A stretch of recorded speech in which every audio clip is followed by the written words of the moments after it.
and subscribe to Maulana Munawar Hussain Siddiqui. اللهم صل على محمد وعلى آل محمد كما صليت على إبراهيم وعلى آل إبراهيم إنك حميد مجيد.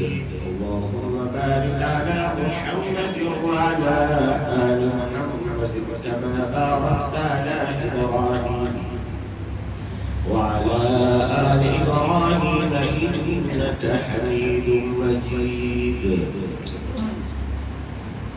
الله رب العزة بانتهى كرم وإحسان وكله تبارك وتعالى بأحسن آج ایمان و یقین کے ساتھ صحت و عافیت کے ساتھ نماز جمعہ کے لیے جمع فرمایا ہے. اللہ تبارک و تعالی سے دعا فرمائے کہ اللہ تبارک و تعالی ہم سب کے جمع ہونے کہنے اور سننے کو بے حد قبول فرمائے اور ہمیں عمل کی توفیق عطا فرمائے. آمین یا رب العالمین. سامعین محترم، عزیزان گرامی، آج جو میں نے قرآن حکیم کی آیت کریمہ تلاوت کی ہے وہ سورہ بقرہ کی آیت ہے. اس وقت پورے عالم کا منظرنامہ آپ دیکھیں تو آپ کو پتہ چلے گا کہ پورا ملک دو حصوں میں تقسیم ہو چکا ہے اور پورا ملک یا تو ظالم بن چکا ہے یا پھر مظلوم ہے. اور آپ کو یہ پتا ہوگا کہ ظالم ہمیشہ طاقتور ہوتا ہے. آپ دنیا کی ہسٹری دیکھیں تو آپ کو پتا چلے گا کہ ظالم اگر فرعون ہے تو موسیٰ نہتے ہے. کوئی طاقت نہیں موسیٰ کے پاس. ظالم اگر نمرود ہے تو ابراہیم کے سر و سامانی کے عالم ہے. ظالم اگر عرب کے کفار و مشرکین ہیں تو وہاں پیارے آقا محمد عربی صلی اللہ علیہ وسلم بالکل بے سر و سامانی کے عالم میں یہاں تک کہ گھر کا چولہا بھی 2 مہینے میں ایک بار جلتا ہے. مگر تاریخ ہمیں بتاتی ہے کہ ظالم چاہے طاقتور جتنا بھی ہو جیت ہمیشہ مظلوم کی ہوتی ہے. سرخروئی اور کامیابی ہمیشہ مظلوم ہوتے ہیں اس لیے کہ مظلوم کے ساتھ اللہ کی طاقت ہوتی ہے. میرے عزیز دوستوں اور بزرگوں، اس پورے واقعے کو سمجھنے سے پہلے تھوڑا آپ کو دل و دماغ حاضر کر کے اس کا ہسٹوریکل بائے ڈاٹا سمجھنا پڑے گا. آج جو پوری دنیا میں ایک چھوٹا سا نقطے کے معنی ملک ہے اور پوری دنیا کو نچا رہا ہے. امریکہ کی بات اسرائیل نہیں مانتا بلکہ اسرائیل کی باتوں پر امریکہ عمل کرتا ہے. یہ لفظ اسرائیل ہیبرو زبان سے آیا ہے اور اسرائیل کے معنی ہے بندہ، یعنی اللہ کا بندہ. جس طریقے سے سنسکرت میں ایک لفظ آیا ہے وشنو یششو، یعنی اللہ کا بندہ. عربی میں کہتے ہیں عبداللہ. تو زبان میں ایک ہی چیز کو دوسری زبان میں دوسرے الفاظ سے یاد کیا جاتا ہے. اس کا اور آسان سا ترجمہ اور سمجھنے کے لیے میں بتاؤں، جیسے کہ ہمیں پیاس لگتی ہے تو ہم کہتے ہیں ایک گلاس پانی دیجیے. انگریز کو پیاس لگتی ہے تو وہ کہتا ہے please give me water 1 glass. Kannada والے کو پیاس لگتی ہے تو وہ کہتے ہیں کہ سلپا نیکو یا کول. وہی آندھرا والے کو لگتی ہے تو وہ لوگ کہتے ہیں تنیر کول. ہمارے بنگال کے بھائیوں کو پیاس لگتی ہے تو وہ لوگ کہتے ہیں 1 گلاس جول لاؤ. پانی ایک ہی ہے مگر نام بدلتا گیا. کہیں واٹر بنا، کہیں ماں بنا، کہیں پانی بنا، کہیں آب بنا، کہیں نیل بنا، کہیں تنیر بنا، مگر ہے تو پانی ایک ہی. اسی طریقے سے اللہ کو یاد کرنے کے ہر زبان میں الگ الگ الفاظ ہیں مگر اللہ ایک ہی ہے. تو یہ جو یہود ہے یہ بھی کسی زمانے میں اللہ ہی کو مانتے تھے،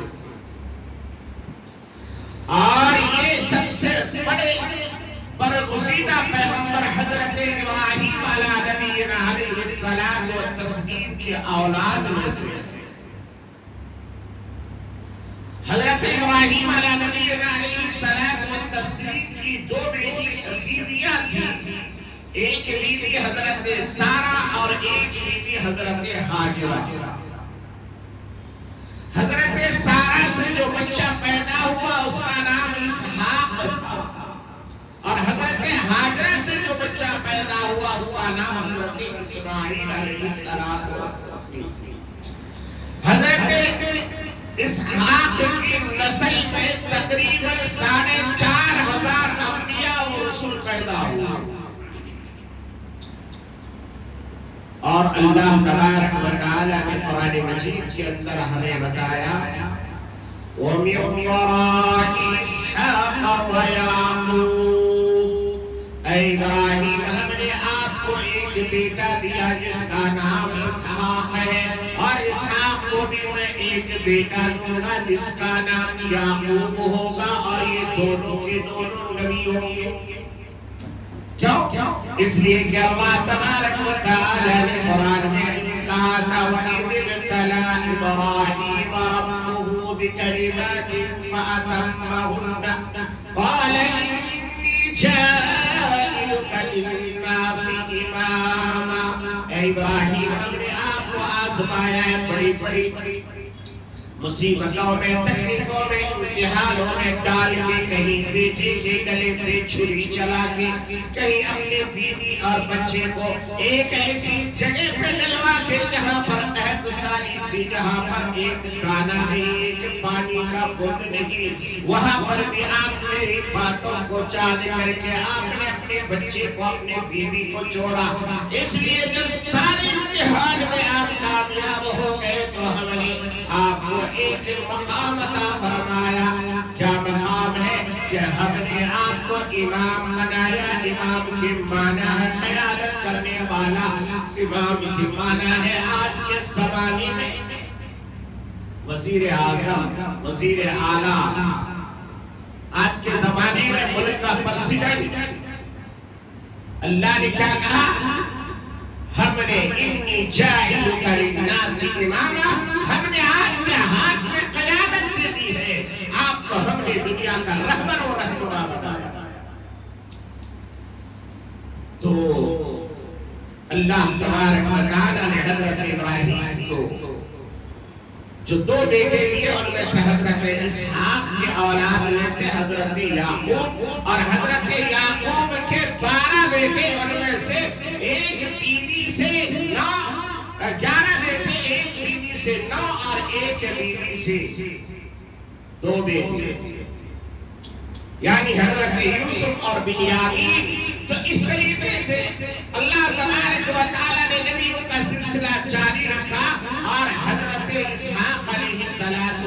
تسلیم حضرت یعقوب علیہ السلام کے اولادوں میں سے ایک لڑکے کا نام تھا یہودا.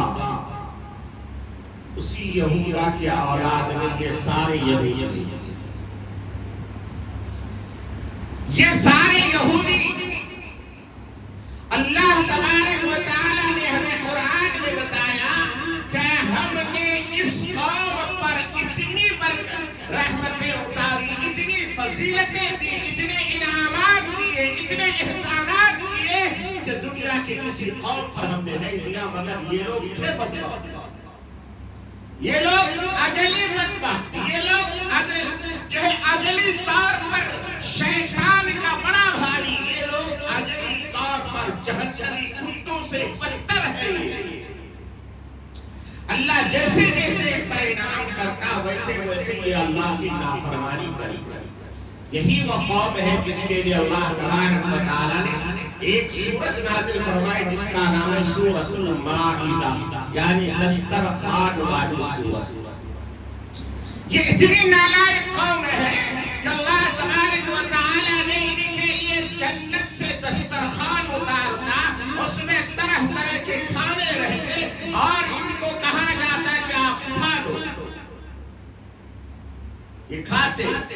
پھر اللہ نے کہا کہ دیکھو شام کے لیے پھر میں نیا کھانا بھیجوں گا، بچا کے مت رکھو.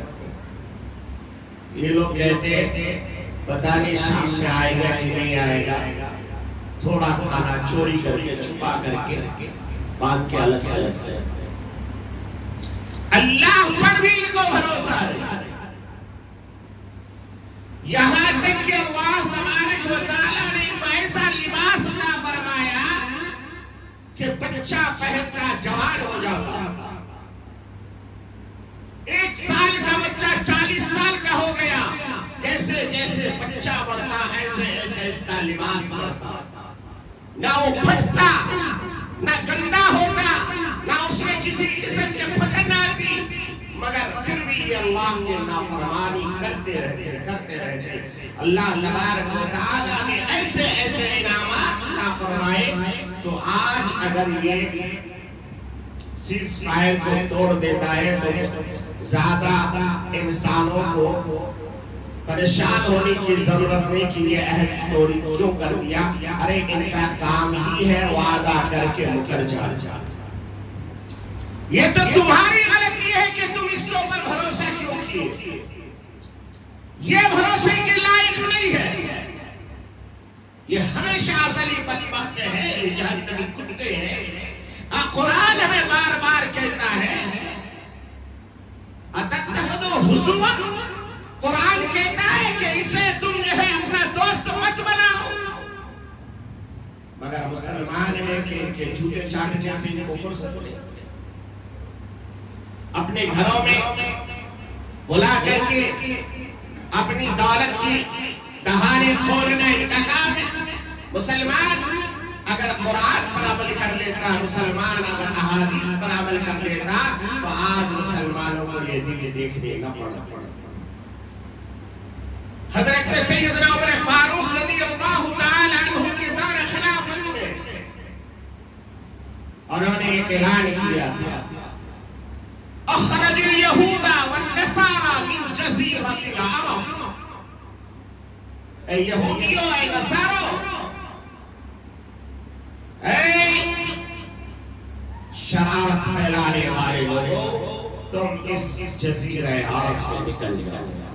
تمہارے لیے 1 انچ زمین یہاں نہیں ملے گی. ہاں یہاں بدھسٹ رہ سکتا ہے، یہاں ہندو رہ سکتا ہے، دنیا کے ہر قوم رہ سکتا ہے، مگر یہودی اور نصارہ کو اس پورے عرب کے سرزمین پر 1 انچ زمین نہیں ملے گی. تب یہودیوں نے کہا تھا اے عمر کیا تو اپنے نبی کی بات بھی نہیں مانتا؟ تیرے نبی نے تو ہمیں یہاں پر رہنے کی اجازت دی تھی اور کہا تھا کہ تم کھیتی باڑی کرو اور اس کے جو منافع ہوں گے آدھا ہمیں دے دینا، آدھا تم رکھ لینا. تب میرے عمر فاروق نے فرمایا تھا کہ او ظالمو، میرے نبی کا منشا ہمیں معلوم ہے، میرے نبی نے تمہیں نوکر بنایا تھا کہ تم نوکری کرو، اس لیے کہ ہمیں اس وقت اتنا ٹائم نہیں تھا کہ ہم کھیتی باڑی کر کے، تم کھیتی باڑی کرنے کے جوتوں کے لائق تھے، تم نے اب کھیتی باڑی جو ہے ہمیں اب سب سمجھ میں آ گیا، اس لیے اب تمہاری ضرورت نہیں ہے۔ میرے دوستو، وہ حضرت عمر نے اس پورے جزیرے سے یہودیوں کو نکال کے لکھا تھا، مگر آج ہم نے اپنے گھروں میں بلا کر ان کو اڈے بنوائے، آج نتیجہ کیا ہو رہا ہے؟ مرنے والا بھی مسلمان ہے، مارنے والا بھی مسلمان ہے، بھلے ہی وہ ایران کہیں پہ بھی بم گرا رہا ہے مگر مرنے والا تو مسلمان ہوتا ہے بھائی۔ کوئی یہودی نہیں مرتا، کسی بھی ملک میں گرا رہا ہے وہ یہودیوں کا اڈا ضرور ہے مگر مرنے والے اکثریت مسلمانوں کے ہوتے ہیں۔ میرے بھائیوں، اس لیے ہمیں ہوش کے ناخن لینے چاہیے۔ یہ وقت کیوں ایسا آیا، اس کو غور سے سمجھیں۔ میرے آقا محمد عربی صلی اللہ علیہ وسلم کا ایک جملہ پکا اور سچا، آقا صلی اللہ علیہ وسلم نے فرمایا ایک ایسی لڑائی ہونے والی ہے قرب قیامت میں، الملحمۃ العظمیٰ، سب سے بڑی لڑائی جس میں سارا عرب ملبس ہو جائے گا اور پوری یہودیت اور عیسائیت ایک جھنڈے کے تلے آ جائیں گے، جس کا نام ہے نیٹو۔ اور انہوں نے اپنی فوجیں الگ بنائی، اور انہوں نے اپنے سارے علاقے کو اپنے سیل کر دیا اور کہا کہ ہمارے کسی بھی ملک میں اگر کسی پر حملہ ہوتا ہے تو یہ پورے نیٹو کے جتنے 28 ملک ہیں، ان 28 پر جو ہے سمجھا جائے گا کہ 28 ملکوں پر حملہ کیا ہے، سب مل کر کے ہم اس کا مقابلہ کریں گے۔ میرے بھائیوں، اب بتائیے سعودی عرب کے قریب میں فلسطین کا معصوم بچوں کو تڑپا کے مار دیا گیا،